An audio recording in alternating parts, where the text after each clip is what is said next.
Yeah, so Mr. Rohit, many congratulations for securing rank 1 in Mahatransco AE examination.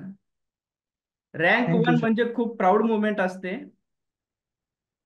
तर result बघितल्यानंतर तुमची पहिली reaction काय होती आणि तुमच्या पॅरेंटची पहिली रिॲक्शन काय होती? तर पहिल्यांदा तर वाटलं नव्हतं की रँक वन येईल. एखादी सीट अक्वायर करायची होती आपल्याला, पण रँक वन आल्यामुळे आनंद खूप जास्त झाला. तर ड्युरिंग तुमच्या प्रिपरेशनच्या दरम्यान तुम्हाला काय वाटत होतं की कितीपर्यंत आपला रँक येईल? रँक मला टॉप 25 मध्ये येईल असं वाटलं होतं, ओके. पण रँक वन येईल असं हा. अपेक्षा नव्हती. Okay okay. तुमच्या एज्युकेशनल बॅकग्राऊंड बद्दल थोडंसं सांगाल? सर, मी इलेक्ट्रिकल इंजिनिअरिंगची डिग्री ही MSBD इंजिनिअरिंग कॉलेज लातूर मधून 2022 मधून पास आउट झालो आहे.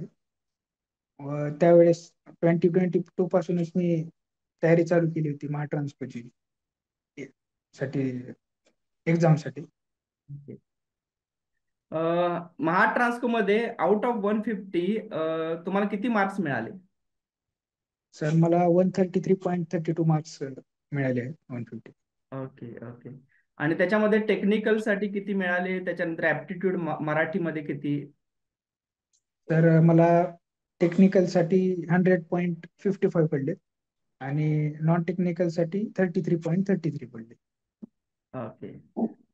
तर एस अकॅडमीची तुम्ही टेस्ट सिरीज हे केलेली होती, राईट? हो, हो. तुम्ही एस अकॅडमीचे टेस्ट सिरीज स्टुडंट आहात. तर टेस्ट सिरीज तुम्हाला कशा प्रकारे हेल्प झाली टेस्ट सिरीजची तुमच्या रँक मिळवण्यामध्ये? सर, टेस्ट सिरीज ही चांगल्या प्रकारे डिझाईन केली होती. त्यात काही टेस्ट ह्या मॉडरेट होत्या व काही टेस्ट ह्या डिफिकल्टी होत्या. आणि त्याच्यात अनालिसिस खूप छान दिलं होतं, एक्सप्लेनेशन प्रत्येक क्वेश्चनच्या खाली खूप छान प्रकारे दिलं होतं. आणि तुमचं प्रत्येक क्वेश्चन वाईज तुमचं किती डिफिकल्टी लेवल आहे त्या क्वेश्चनची हे देखील तिथं दिले होते. आणि त्यामुळे आपल्याला जरा सोपं होतं स्टडी करण्यासाठी, कोणत्या क्वेश्चनला इम्पॉर्टन्स जास्त द्यायचा आणि कोणता क्वेश्चन हा जरा लेस इम्पॉर्टंट आहे, हे दोन्ही तिथं कळालं आपल्याला. Okay okay good. तर टेस्ट सिरीज मध्ये साधारणतः तुम्हाला किती मार्क्स मिळत होते?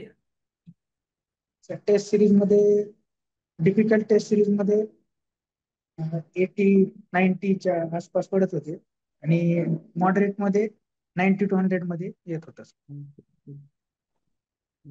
साधारणतः किती टेस्ट तुम्ही दिलेले आहेत? 10 मॉक टेस्ट दिल्या होत्या, full length mock test. Okay. तर येस. जेव्हा सुरुवातीला पहिली टेस्ट तुम्ही दिली त्याच्यानंतर तुमचा परफॉर्मन्स कसा होता? म्हणजे असं काय झालेलं आहे की साधारणतः 10 तुम्ही मॉक टेस्ट दिल्या, तर पहिल्या टेस्टला जनरली कसं असतं, मुलांचा परफॉर्मन्स कमी असतो. नंतर जसं 10वी टेस्ट येईल तसं तुमचा परफॉर्मन्स इम्प्रूव्ह होत जातो. तर तुमच्या बाबतीत असं काय झालं होतं का? हो सर, पहिल्या टेस्टला जरा माहिती मिळाली, कसे टेस्ट टाइम कसा द्यायचा, ह्या प्रश्न कोणत्या क्वेश्चनला किती वेळ द्यायचा, नॉन टेक्निकलला किती वेळ द्यायचा, टेक्निकलला किती वेळ द्यायचा, असं समजल्यामुळं ते पुढे तसं टाइम मॅनेजमेंट कळालं आणि सुधारणा होत गेली आणि 10व्या टेस्टला चांगला स्कोर आला. तर प्रत्येक टेस्टच्या नंतर जे तुम्हाला अनालिसिस दिलं जात होतं त्यानुसार तुमची नेक्स्ट टेस्टसाठी प्रिपरेशन स्ट्रॅटेजी कशी होती? मी प्रत्येक टेस्ट झाल्यानंतर जवळपास 1 ते 1.5 तास अनालिसिस साठी देत होतो.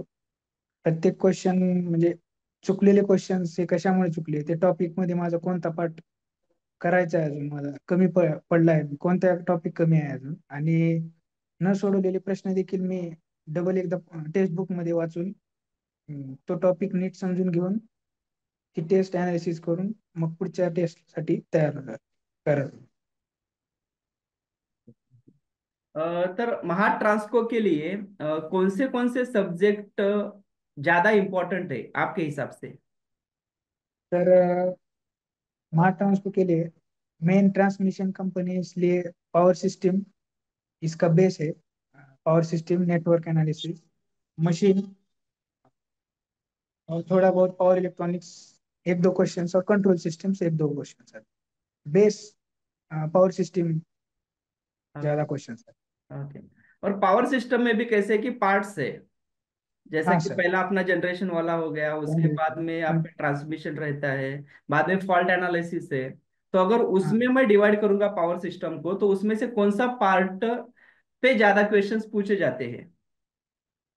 सर, ट्रांसमिशन पे ज्यादा क्वेश्चन पूछे जाते हैं। ट्रांसमिशन और फॉल्ट एनालिसिस पे ज्यादा क्वेश्चंस पूछे जाते हैं। ओके। सर्किट ब्रेकर और हमारे इंसुलेटर्स, कौन से इंसुलेटर्स यूज किए जाते हैं और उनकी रेटिंग क्या है, ऐसे क्वेश्चंस पूछे जाते हैं। खासकर ट्रांसमिशन और स्विच गियर प्रोटेक्शन पे ज्यादा फोकस रहता है। और अगर मशीन की हम बात करते हैं, तो मशीन्स में भी चार पार्ट्स है हमारे पास। Yes yes. तो उसमें से कौन से मशीन पे ज्यादा क्वेश्चंस रहते हैं या इक्वल वेटेज रहता है? नहीं सर, मशीन पे ज्यादा फोकस ट्रांसफॉर्मर्स पे ज्यादा रहता है, और हमारे जनरेटर्स पे, ये दो टॉपिक्स पे ज्यादा क्वेश्चंस पूछे गए थे इस साल। हाँ। तो अभी जब आप रैंक 1 अचीव करते हैं, तो उससे पहले आपने बहुत बार रिवीजन किया होगा, yes. Right? So how frequently, मतलब कितने दिनों के बाद आप रिवीजन करते रहते थे? जनरली क्या होता है कि बच्चों का प्रॉब्लम यही है कि इंजीनियरिंग कॉलेज में वगैरह क्या होता है कि एक सब्जेक्ट है और उसका एग्जाम देना है हमें, हम्म। राइट?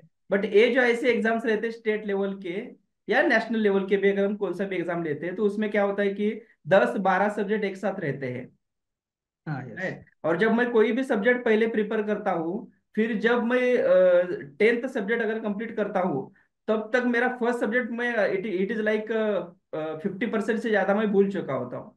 तो ये जो होता है परेशानी, तो उसको आप कैसे अवॉइड करते थे और आप कितनी बार रिवीजन करते थे? पहले तो मैंने सब सब्जेक्ट को एक एक करके बेसिक से लेके डीपली एनालिसिस करके 1 मंथ 1 मंथ दिया है पर subject. Power system, machine, deeply basic से लेके एनालिसिस किया है, और सब थ्योरी के नोट्स में निकाल के रखा था। और जब वो सब सब्जेक्ट हो गए, तो उसके बाद मैंने टेस्ट देना चालू किया।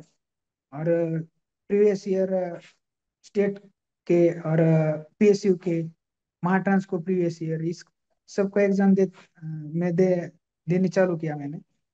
और इसमें से मैंने एनालिसिस किया कि कौन सा टॉपिक मुझे डबल पढ़ना होगा, और उस और मैंने वो जाके डबल रिवीजन किया। और कौन से मुझे डिफिकल्ट लगता था, वो मैंने फॉर्मूले नोट्स में लिखकर मैं बार बार उसका revision 8 to 10 days Maine double revision कर रहा था। ड्यूरिंग प्रिपरेशन आपने शॉर्ट नोट्स प्रिपेयर किए थे क्या? Yes sir. जो इम्पोर्टेंट है उस एग्जाम के लिए, पर्टिकुलर एग्जाम के लिए, उसका एनालिसिस किया था। और कौन से टॉपिक पूछे गए थे पिछले साल, वो एनालिसिस करके नोट्स में मैंने बनाए रखे थे। और एमसीक्यूज, वो कौन कौन से एमसीक्यूज इम्पोर्टेंट है, वो भी मैंने लिख के रखे थे। ओके। और काय शॉर्ट नोट्स मध्ये काय काय ऍड केले होते? म्हणजे फक्त थेरी पार्टच होते का फॉर्म्युले होते, असं काय होतं त्याच्यामध्ये? शॉर्ट नोट्स मध्ये सर थेअरी, फॉर्म्युले आणि एमसीक्यूज पण होते, जे की त्या एमसीक्यूज मधून आपल्याला 2-4 अजून एमसीक्यूज तयार करता येतील, असे एमसीक्यूज मी लिहून ठेवले होते. म्हणजे एक एमसीक्यू ला की 4-5 एमसीक्यू ची प्रॅक्टिस तिथूनच होईल आपली, अशा प्रकारे लिहून ठेवली. आणि शॉर्ट नोट्स तुम्ही किती फ्रिक्वेंटली रिवाइज करत होता?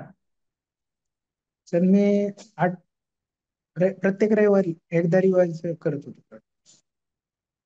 या शॉर्ट नोट्स तुम्ही कशा प्रकारे रिवाइज करत होता, किती फ्रिक्वेंटली? सर, मी आधी टेस्ट द्यायचो, व टेस्ट मध्ये अनालिसिस करायचो की माझं कुठे कमी आहे. मग ते माझ्या शॉर्ट नोट्स मध्ये जाऊन मी डबल रिव्हिजन करून अजून एकदा टेस्ट देत होतो, व ती टेस्ट मध्ये इम्प्रूव्ह करणे, अॅक्युरेसी वाढवण्याचा मी प्रयत्न करतो. Okay. Generally being a student काय होतं की आता एखाद्या एक्झामसाठी मी जर का डेडिकेशनने प्रिपरेशन केलेलं आहे, तर जसजशी एक्झाम जवळ येईल त्यात तसं काय होतं की मला भीती वाटायला लागते किंवा नर्वसनेस येतो ऑटोमॅटिकली. हम्म. तुमच्या बाबतीतही असा नर्वसनेस आला होता का? सर, तसं नाही आला, कारण प्रिपेरेशन चांगलं केलं होतं. आणि त्याच्या आधीच महाडिस्कॉमची पण एक्झाम दिली होती, 2 महिने आधीच होती त्याची महाडिस्कॉमची.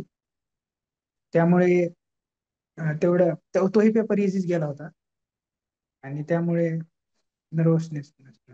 Okay, okay. तुम्ही टेक्स्ट बुक यूज केले होते का प्रिपरेशनच्या हो दरम्यान? सर, MCQ साठी JB गुप्ता ऑल POCs आणि गेटचे 1 मार्कचे क्वेश्चन्स आहेत त्याच्यात, ESC चे आहेत. त्यामुळे JB गुप्ता मी प्रेफर केलं होतं सुरुवातीला. JB गुप्ता कोणत्या सब्जेक्टसाठी? ऑल सब्जेक्ट आहेत सर त्याच्यात, ऑल ऑल सब्जेक्ट आहे सब्जेक्ट त्याच्या. Okay, okay. 15,000 MCQs आहेत, ते प्रेफर केलं होतं.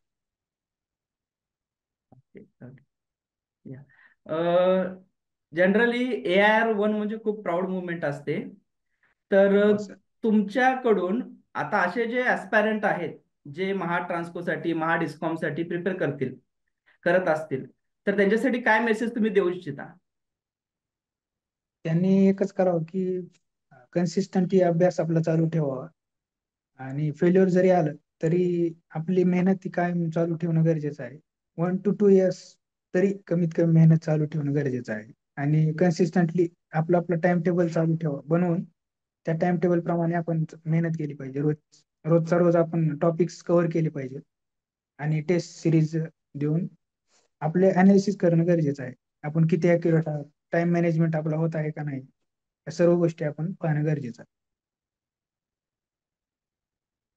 आणि जनरली कसं होतं की मुलांचं जे ऍप्टिट्यूड असेल किंवा मराठी सारखे सब्जेक्ट टेक्निकल मध्ये मुलं म्हणतात की आम्ही कोपअप करतो, पण जे नवीन इकडचे ऍडिशनल सब्जेक्ट आहेत, मराठी असेल किंवा ऍप्टिट्यूड आहे, त्याच्याबद्दल थोडंसं काय करायचं आणि कुठून प्रिपरेशन करायचं याच्याबद्दलच मुलांचे जरा कन्फ्युजन असतं. तर तुम्ही त्याला कशा प्रकारे टॅकल केलं होतं? तर ऍप्टिट्यूड साठी आणि रिझनिंग साठी IBPS मार्फत परीक्षा घेण्यात येतात. त्यामुळे मी IBPS चे आणि SBI चे प्रिव्हियस इयर क्लर्कचे आणि PO चे प्रिलिम्सचे पेपर मी सोडवले. आणि मराठीसाठी बाळा शिंदे यांचे बुक रेफर केलं. मराठीची लेवल ही हार्ड नसते, त्यामुळे इझीच लेवल असते मराठीची. ऍप्टिट्यूड रिझनिंगचे PO चे प्रिलिम्सचे PYQ सोडवणं गरजेचं आहे. या ठीक आहे Rohit, once again many many congratulations for your achievement and yes good sir. Luck for your future endeavours. Thank you sir, very very.